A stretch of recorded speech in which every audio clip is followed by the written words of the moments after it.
At sa ibang balita, makikipagpulong si Pangulong Duterte kay US President Barack Obama at sa 8 pang world leader. Yan ay sa pagdalo niya sa ASEAN Summit sa Laos.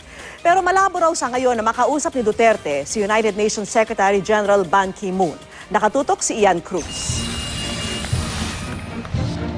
Sa susunod na linggo, sasalang nasa international stage si Pangulong Rodrigo Duterte sa pagdalo niya sa Association of Southeast Asian Nations o ASEAN Summit sa bansang Lao.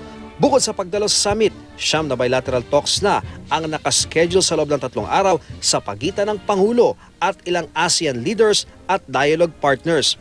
Ayon sa DFA, kabilang dito sina US President Barack Obama at Japan Prime Minister Shinzo Abe at mga leader ng Australia, India, Laos, New Zealand, Vietnam, Singapore at Russia. The President is prepared. That's why his first statement is to ask President Obama to listen to him so he can discuss and explain to him the problem that we face as far as the drug problem is concerned. So I think he's prepared for it. Gusto sanang makausap rin ni United Nations Secretary General Ban Ki-moon si Pangulong Duterte. Pero sabi ng DFA, preliminarily, parang malabong-malabong ma-meet ni Pangulo si UN Secretary General bilaterally. It's just a question of scheduling. The priority is really ASEAN. I mean, he's going to an ASEAN meeting. He's not going to a UN meeting.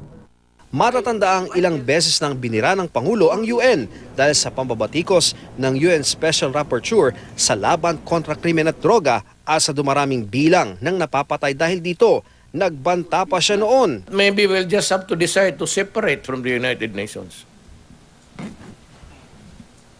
Kung ganun kayo kabastos, umalis na kami dyan sa inyo.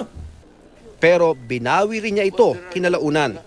Sa ASEAN Summit, isusulong daw ng Pangulo ang drug-free ASEAN. He wants them to understand